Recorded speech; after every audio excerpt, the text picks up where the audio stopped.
Olá, cursistas! Estamos aqui de volta para tratar dos 3 últimos temas que constam da parte da pesquisa qualitativa no seu livro, que são sistematização, análise e apresentação dos dados. Bem, você vai encontrar a sistematização, que é o tópico 6 do seu livro, Sistematização de Dados Qualitativos, da página 46 à página 50. O tópico 7 trata de análise dos dados qualitativos, da página 51 à página 54. E o 8º tópico trata da apresentação dos dados qualitativos, da página 55 à página 56. Então, como vocês podem perceber, vocês têm em torno de 10 páginas aqui para lerem cuidadosamente e para procurar extrair dessas páginas os elementos que são mais relevantes para a pesquisa que você vai desenvolver no campo, ok? E que vai gerar o seu artigo. Bem, quando nós falamos de sistematização, nós estamos falando de um determinado procedimento no campo da pesquisa, da produção do conhecimento científico. Quando nós falamos de análise dos dados, nós estamos falando de um outro procedimento e apresentação dos dados de um outro procedimento. Então, você deve se perguntar por que eu estou colocando os 3 juntos. Porque esses 3 elementos, na verdade, eles estão interconectados. Existe uma interdependência entre eles. Então, me parece que é mais interessante compreender essa interdependência entre esses 3 momentos que não acontecem de uma forma cronológica, mas que vão se constituindo no processo. E se a gente for mais adiante, a gente vai compreender que não só esses 3 elementos se constituem no processo, como em uma pesquisa qualitativa, desde o momento em que você elabora o seu projeto até o momento em que você conclui o seu trabalho e apresenta os dados, no seu caso, a apresentação dos dados será organizada na forma de um artigo científico. Todos esses passos, todas essas etapas, que aqui são tratadas de maneira separada e didaticamente, elas constituem o processo de construção do conhecimento. Então, elas são necessariamente interdependentes. Uma não existe sem a outra. E o que você tem é o resultado final, que no seu caso vai ser o seu artigo científico sobre o estudo que você desenvolveu no campo, no lugar onde você trabalha. Um elemento importante que a gente precisa reforçar e que com certeza vocês já compreenderam é que quando nós realizamos pesquisa qualitativa, a pesquisa gera muitos dados. Você veja, vamos supor que você tenha decidido fazer uma pesquisa colhendo dados de fontes diferentes, ou seja, você vai observar a atividade em sala de aula, vai entrevistar as professoras ou as crianças, vai desenvolver um grupo focal. Então, imagine que para cada uma dessas técnicas, você vai colher um número relativamente grande de dados. Então, você precisa, no processo de coleta, já ir estruturando os dados que você colheu. O que significa estruturar? Significa organizá-los. Significa organizá-los em termos de um arquivo de dados. Então, o arquivo de dados, dos dados que você colheu no campo, ele está estruturado, organizado de uma forma tal que você pode manipulá-lo, manuseá-lo, buscar informações, colocar stickers, né, aqueles papeizinhos coloridos, marcar o texto, tirar cópia para deixar o original. Enfim, nós vamos falar sobre isso agora mesmo. Então, esse processo, depois que você colheu os dados, você sistematizou, analisou e apresentou, este processo todo, ele consome muito tempo. Então, na minha experiência, uma coisa que acontece com muita frequência, infelizmente, é que como as pessoas, em geral, não têm muita experiência com pesquisa, o que acontece é que quando elas vão para o campo, elas colhem os dados, elas vão juntando essas informações, muitas vezes no computador, no tablet, e o que acontece? chega num determinado momento, vamos dizer que ela tenha 6 meses ou 3 meses para concluir o seu prazo, aí ela não tem tempo suficiente para poder sistematizar, analisar e apresentar os dados. Então, eu costumo insistir com os meus estudantes que, desde que você comece o seu projeto, você deve começar paralelamente à organização, ou seja, a sistematização dos dados. Todos, incluindo aqueles dados que são os dados teóricos do seu marco teórico. Lembre-se que nós vimos no encontro passado que não há produção científica no vácuo histórico, temporal, político, legal. Não há.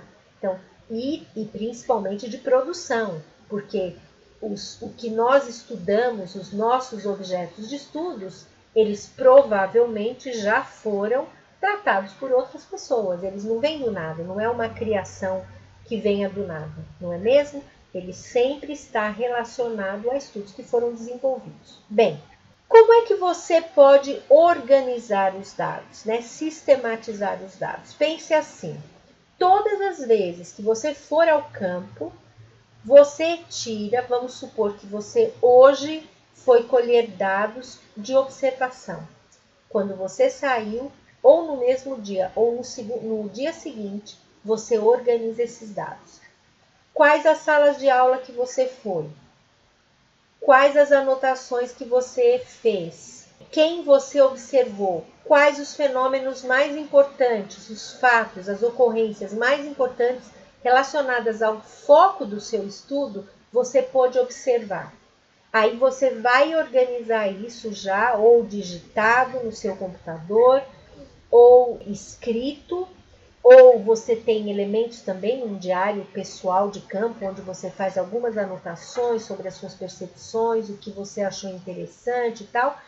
E aí você vai começar a organizar. Eu, pessoalmente, gosto eu faço no computador, estruturo a organização, coloco a observação, então coloco a data, o local, o horário de observação de tal hora a tal hora, quantas pessoas tinha naquele espaço físico, na sala de aula, na sala dos professores, quantas mulheres, quantos homens, quantos meninos, quantas meninas, qual era o foco da minha observação, e aí eu começo a escrever os elementos constitutivos daquela observação. Eu digito tudo isso num modelo padrão de folha e em seguida eu imprimo e já coloco numa pasta.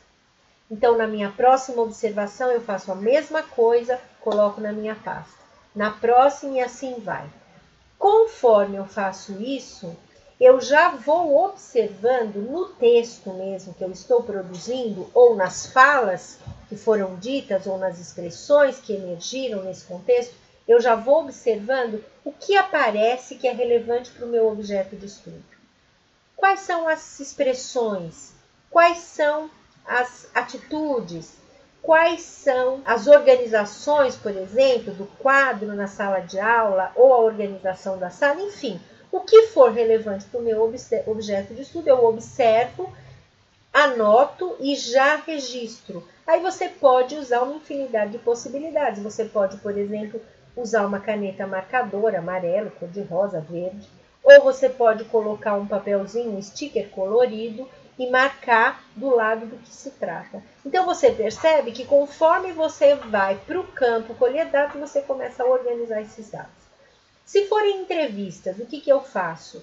Eu já vou com tudo estruturado. Então, eu vou no gravador, eu tenho já os dados. Eu vou fazer uma entrevista gravada ou uma entrevista escrita. Da mesma forma, eu vou colocar o local, a pessoa, as iniciais da pessoa, a função da pessoa, o horário que começou, o horário que concluiu. Começo sempre explicando as minhas próprias percepções sobre aquele contexto, como é que a pessoa estava, se ela estava se sentindo confortável, desconfortável, tensa, um pouco temerosa, se ela estava muito aberta, se ela falava demais, se ela falava de menos, se ela era uma pessoa lacônica, objetiva, concisa, enfim.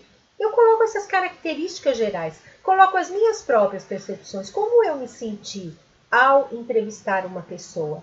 O que daquela entrevista eu pude retirar que é relevante para entender, para compreender o meu objeto de estudo, ou responder a minha pergunta de pesquisa. E, da mesma forma, quando eu chego em casa, eu faço as minhas anotações sobre aquilo, tenho uma entrevista gravada que precisa ser transcrita, mas ainda assim eu já faço as minhas anotações, já faço indicadores com cores, de elementos que eu acho que são relevantes para o meu estudo, e assim eu organizo as minhas entrevistas. Da mesma forma, digitei, imprimi, coloquei numa pasta de entrevistas. A mesma coisa para o grupo focal, que você tem um relator, a gente já conversou sobre isso, né? Observadores e relatores que te acompanham. E a análise documental, você não está no campo, você está lidando com documentos, então você vai fazer isso diretamente na fonte, que são os documentos com os quais você está trabalhando. Aprender a se relacionar com esses dados é importante para você, porque no processo de sistematização dos dados de uma pesquisa, você tem que ler e reler. Você tem que ler e reler, se familiarizar, encontrar elementos consonantes. Então, eu queria deixar aqui para vocês 3 palavras importantes: similaridades, diferenças e contrastes. Quando você tiver, por exemplo, se você ao longo de um mês entrevistou 10 professoras, com foco num objeto de estudo. Eu me lembro que na videoaula anterior eu falei sobre relações de gênero na educação infantil. Então vamos dizer que você tem entrevistado todas as professoras de uma escola de educação infantil. O que você faz? Você procura o que há de similar nas falas dessas professoras com relação às relações de gênero.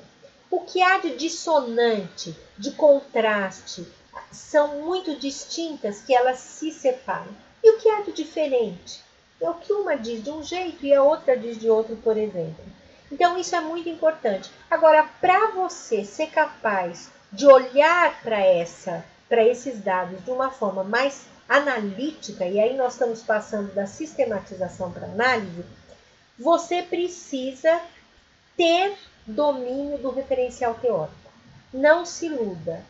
Sem estudar sobre relações de gênero da escola, sem ler os 2 artigos dos 15 eixos temáticos que foram apresentados para você na plataforma, você não consegue se situar para começar a pensar analiticamente, sem ter feito todas as atividades de todas as disciplinas do curso de especialização, sem ter interagido com as tutoras ou com as suas professoras, enfim, você não consegue. Então, tenha em mente que neste momento de, vamos dizer assim, de coroação, né? Porque você está consolidando o seu curso com a sua produção científica, você precisa ler, você precisa estudar.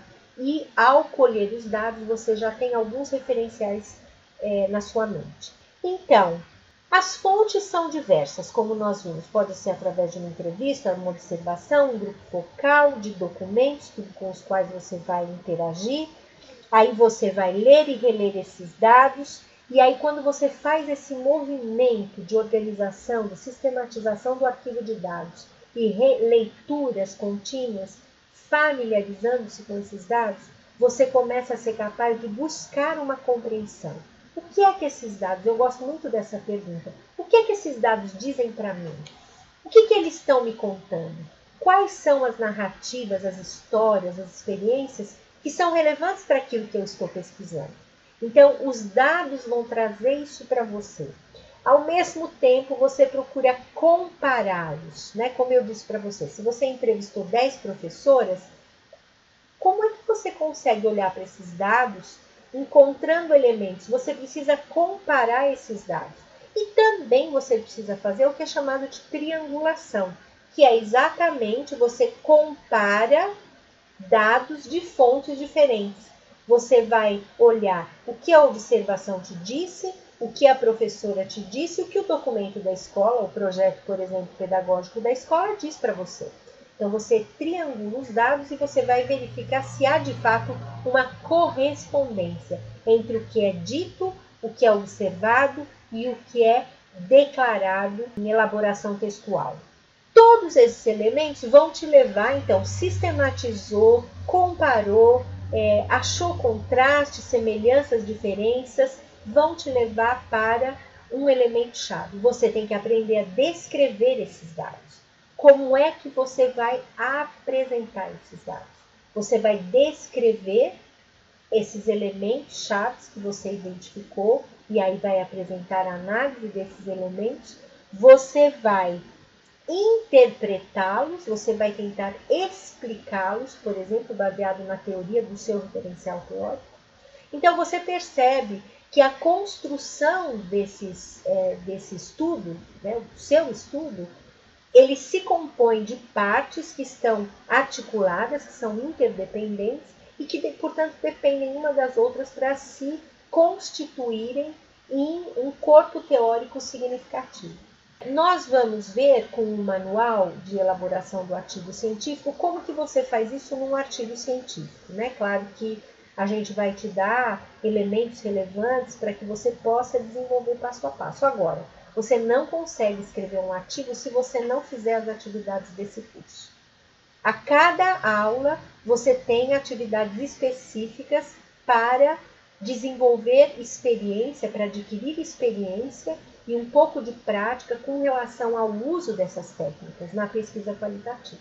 Então, o que nós esperamos é que você seja capaz de realizar essas experiências, que nós podemos chamar de pequenos pilotos no campo, para que você possa, no momento em que nós concluirmos o curso, implementar o seu projeto. Seu projeto, eu espero, estará pronto na conclusão do curso e, posteriormente, você começa a colher os dados de forma efetiva para gerar o seu artigo científico. Nós paramos por aqui e eu gostaria só de concluir dizendo que conforme você vai se familiarizando com esses dados e fazendo essas correlações, você vai identificar elementos comuns que na pesquisa um dos termos utilizados é categorias. Então você vai encontrar o que é chamado de categorias. O que significa isso? Significa que você encontra uma palavra, vamos dizer assim, chave, a partir das quais inúmeros elementos estão articulados. Então, esta palavra, ela representa determinados contextos que são descritivos, explicativos, interpretativos, comparativos do foco do seu estudo. Então, você percebe que essas categorias, elas estão relacionadas a tudo que você colheu no campo e, a partir de um referencial teórico, você olha para ela e faz uma análise, mesmo que seja uma análise incipiente, ok? Bem, eu espero que com essa videoaula vocês tenham tido condições de compreender um pouco essa articulação.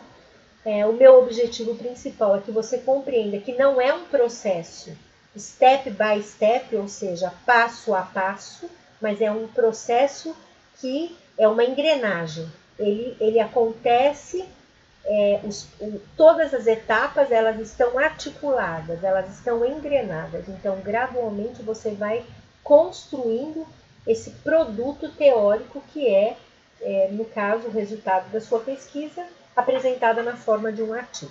Bem, eu queria desejar para vocês, claro que boa sorte nessa etapa do nosso trabalho e nós teremos outros contatos através das tutoras e também comigo para esclarecer dúvidas que eventualmente surjam no campo. Lembrem-se que essas videoaulas e o material do livro, assim como os PowerPoints e as indicações de leitura, junto com os 2 artigos disponibilizados para cada área de pesquisa, para cada linha de pesquisa, eles são fundamentais para te alimentar, para você construir um trabalho de qualidade. Eu espero que vocês agarrem essa oportunidade e tenham prazer, né, com a aprendizagem que um estudo desse tipo pode trazer para vocês. Boa sorte e bom trabalho!